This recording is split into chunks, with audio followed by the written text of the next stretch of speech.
turbo. The only difference is on the hybrid, with it having the electric motor, you're going to get that additional torque and a little bit more horsepower. Okay. So what do they say the gas mileage is going to be rated at? 19 to 20. 19 or 20, right? And it's going to depend if it's 4x4, and also some of the other configurations, because obviously the more weight that's on the truck, it's going to get a little bit less fuel economy. But on average, 20 combined on these trucks, which is pretty impressive, honestly, for at least compared to what we did have, because I think on that one it stated, what, 15? 11, 13. I drove a bunch of different Tundras, and I don't have the lightest foot, but I was lucky if I was touching 14 or even 13 on a lot of those. Yeah. 3 years of leasing. How much? Or 13 miles per gallon. Yeah. And then if you tow something, it goes down even more. It can go down to like 9, 10, something like that. I love the V8. Tundra is honestly one of my favorite cars to drive. When we're able to order demos, travel to the stores to you guys, I would usually pick a Tundra just because it had a lot of room, had a big gas tank, so you didn't always have to stop. But when you drive this one, you're going to notice, first thing I realized is this feels a lot more fun to drive. So when you hit the gas, pretty much at any RPM, the turbos are going to kick in and it's going to put you back in your seat. And also, I felt like a little kid as well when I was driving it. You roll down the windows, and if you step on it, you can hear the turbos spooling up as well from the engine compartment. What was the reason why they lowered it? Lowered? The other one set a lot higher. Like on the 21 model year?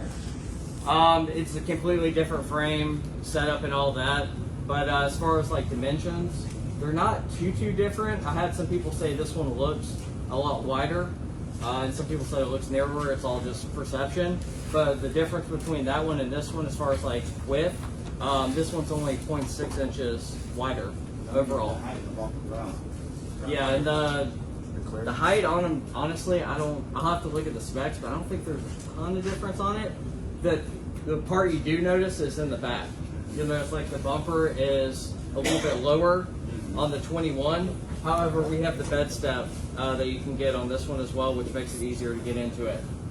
Okay? So I know a lot of you guys probably aren't mechanics or whatever, but I'm definitely not. But just so you guys kind of know, if they're asking you about the turbos and stuff like that, I took the engine cover off of this one, obviously, but this is the intercooler for the turbo system, so it's air to water. And then you have the turbo intakes, one on each side. So you can basically pop these open if you needed to clean it or whatever. Easy access there. And then down towards the bottom of the engine on each side is where the turbos are actually going to be placed. And then if you look right below the headlights, it should have that plastic piece right there that's actually functional. Right behind this is the heat exchangers, which is drawing in the air for the turbo system. Okay? And then if, usually you're not going to have the hood popped with most customers, like the old school walk-arounds, but if somebody asks you about these, see these little flaps in here? Yeah. Kind of looks like plantation shutters or something you'd have in your house. So these are the active grill shutters, so they'll automatically open or close depending on the engine temperature. So if the engine is warming up, those can actually close to help trap in the heat until it rises. And then if you're on the highway, they can pop open automatically to allow more airflow to the engine compartment. Okay? Cool. And then the biggest piece too, just looking at the two, I thought that Tundra looked really good, but when you look at the front of this, it makes a statement, right? I feel like it's a lot more aggressive looking, definitely a huge upgrade. And then the LEDs on these, I'll turn them on, but it doesn't do it justice in daytime. But at night when I saw these, I was like, man, they hit a home run on these.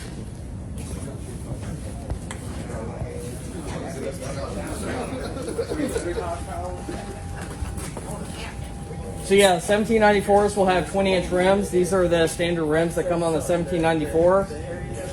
That one's a 1794 as well, but you notice that it has black TRD rims. Off-road package, yep, exactly. So if you guys come over here as well. So one thing that we brought back that we haven't had in many years, if you guys have been with Toyota for a while, we actually had automatic running boards on 4Runners back in, 13, 14? Then they discontinued it. So I'm really happy to see they included that on these. Now just know that On the 1794 and Platinum, it's not standard. It is a package. It's just a package code RB. But when you add that on, I think it's 1350. You get the automatic running boards, and then you get the automatic tailgate step as well. Yeah, so what's nice about these is I like the Predator steps, you know, for running boards if you get like the XP package. But you do lose a little bit of ground clearance because they, you know, hang down a little bit. Whereas these, when they fold back in, it just looks clean, right? So you just open it up, and then they pop right out. Now, if you need a control, or say you're doing a walk around and you open it up and they don't pop out, just check this little switch right here, because you can actually turn them off. I have it set the auto in the middle. Right. But that happened to me earlier. I was like, hey, why aren't they working? And then I checked there and realized somebody flipped the switch. All right. They're doing away with the tall neck interior? So they're still going to have the saddle brown. So it's going to be a little bit darker than the previous gen, but now we have two options. So this lighter color is called Rich Cream, and then we'll have the saddle brown as well. Okay. Still got it, baby dad. My peanut butter, baby. All right, so one of the cool things we did add to the Tundra is this easy bump tailgate release. So this button right here, it's only on the driver's side, but this is going to be on limiteds and above. However, if a customer has like an SR5 or an SR, all trims will have the tailgate release on the key fob. Okay? But limiteds and above will have this switch here, which is nice. So if you need to just access it or don't, you know, carrying something for instance, just tap that. It's going to drop down, has the shock, so it's a nice slow release. And then you have the bed step, which is great for short people like me, so I don't have to get a run and start to get in the bed of the truck, right? And then one thing too on the higher trims, so the 1794 Platinum and the upper trims, we added the sequential taillights. So have you guys seen the Mustangs on the road where if they like turn on the turn signal, it'll have the sequence where it just kind of flashes that way? It'll have those on these upper trims here, which is a nice feature. And then a huge thing we changed is, notice it's not metal back here, right? What other vehicle has this? Tacoma, right? It's proven, super durable. When we were out in Vegas, it's on YouTube if you guys haven't seen it, but when they were letting us demo these, they actually put an F-150 motor on a pallet. It was hung by a crane, and I think it was about 50 feet high or something like that. And that's a lot of weight, right? An engine, they dropped it into the bed of the Tundra with this composite material. It didn't crack, damage it, or do anything to it. So if customers like, oh, that's just plastic, if they want to call it plastic, it's super durable plastic, right? It's going to be super hard to break it. But you know, for talking to customers, just say like composite material. We are going to offer a spray and bed liner that can go on top of this. If you rub your hands on it, you'll notice that's a little bit slick. So if you have something in the back, it could possibly slide around since there's not a lot of like friction on it. The spray and bed liner will just give it a little more grip. Yep. And then also too, you'll notice that they have these little slaps right here on the sides. So there's a lot of thought that went into this as far as people that are going to be using it for a work truck, all different types of situations. So yeah, you can put a 2x4, and I think in the owner's manual it's like 2x8, but they have different numbers here as far as the lengths and what would work.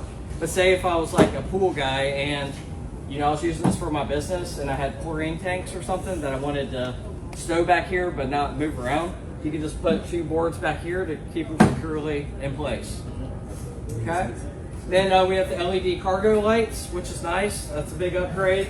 And then we have the cargo work lights up top. So they can actually project up to 28 feet behind the truck. So if you get home late after a day fishing or whatever and you need to clean off the boat, you will have some light from that as well.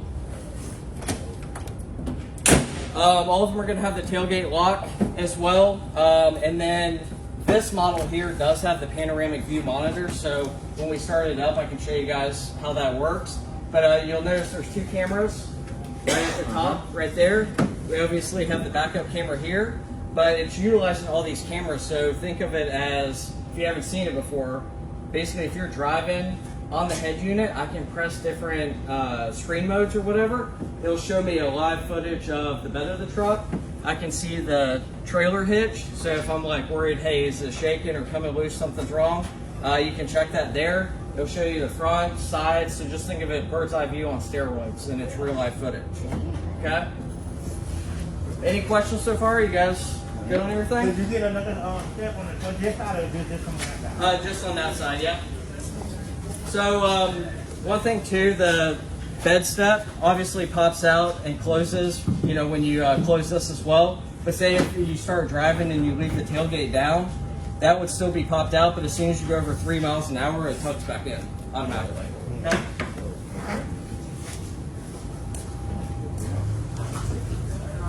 All right, so back here they made a lot of improvements. So he's taking a seat. It is real leather on the 1794 in platinum. He's probably going to fall asleep pretty soon. Yep. So in the back, one big addition is they added heated and ventilated seats. Yep. So we need the ventilated seats, especially in Florida, right? It's a nice feature to have. And then down there you have a USB Type-C, which works with the new iPhones. Androids use those. Standard USB and the 120 volt outlet.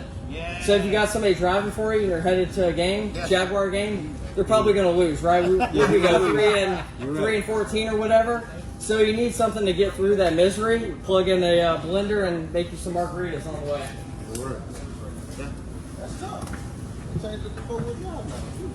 Oh, just push a button now. Yep, all of it's super simple. Prong control is really easy to use as well when we gauge that if you have it on one of the models. Also too, when we start it up, check out the new head unit on it. The new head unit, night and day difference compared to the old one.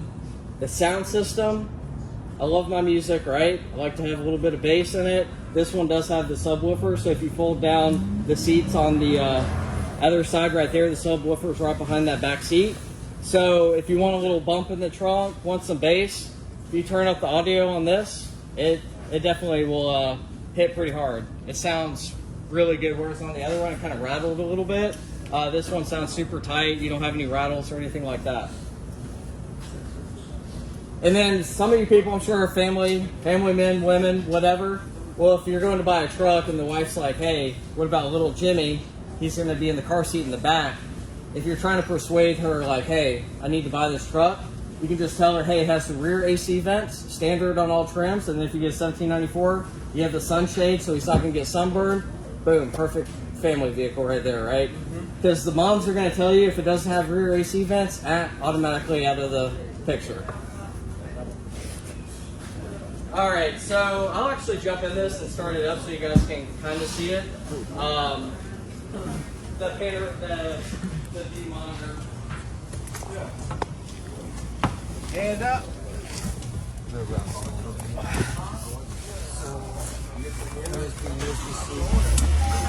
So you got the Qi wireless charger right there.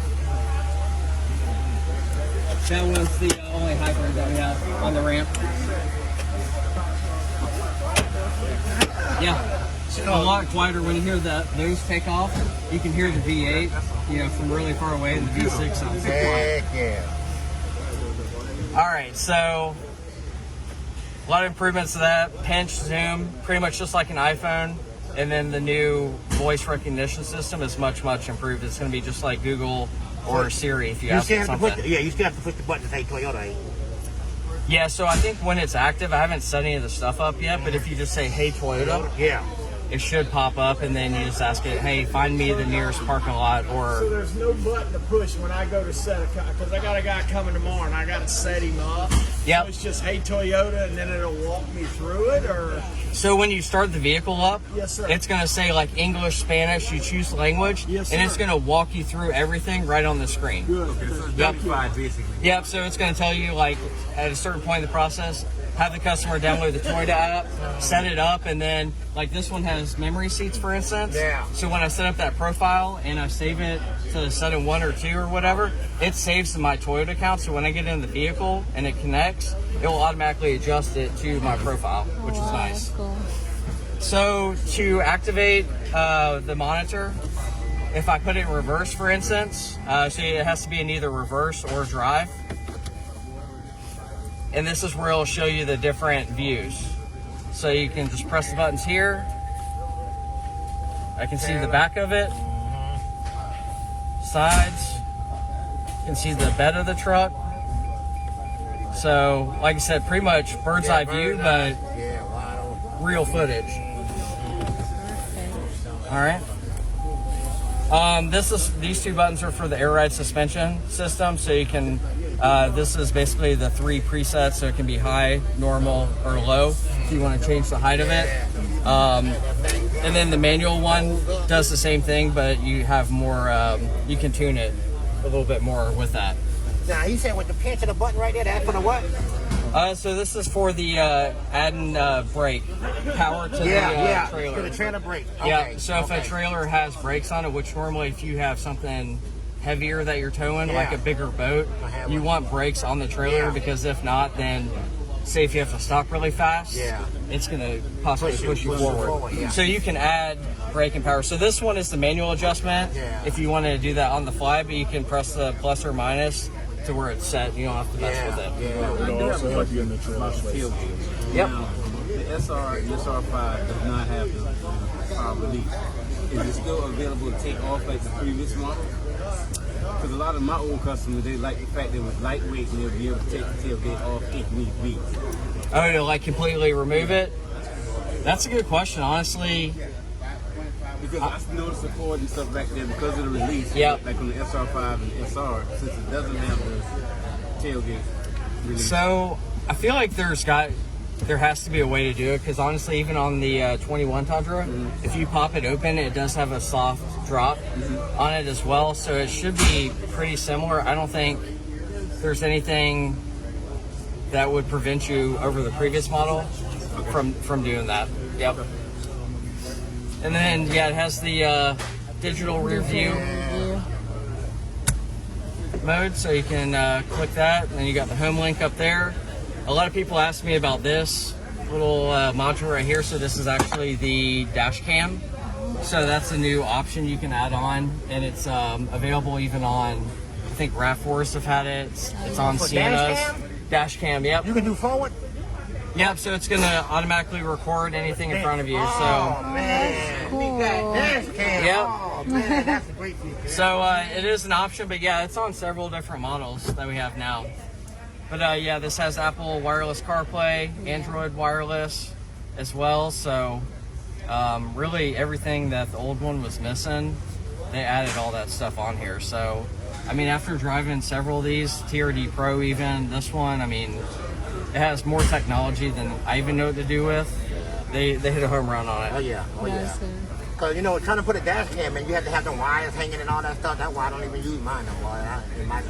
Yep, and then have it already mounted up for you. What's nice about this too, if the customer does want to have it added on, it's a TM&A or Toyota accessory. Yeah. So you just add it on, and it has the warranties and stuff.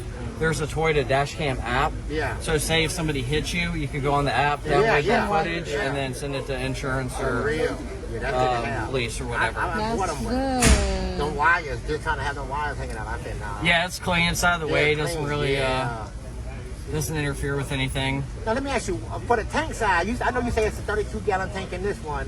What was the gallon on the 21? I think it was so that one, like on that 1794, it went all the way up to 38 gallons. Okay. But since this gets better fuel economy, this is actually going to have a longer range than that, even with less capacity. Gotcha. Yeah.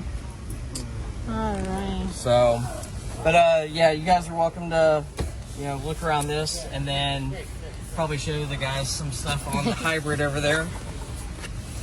Thank you. Anytime.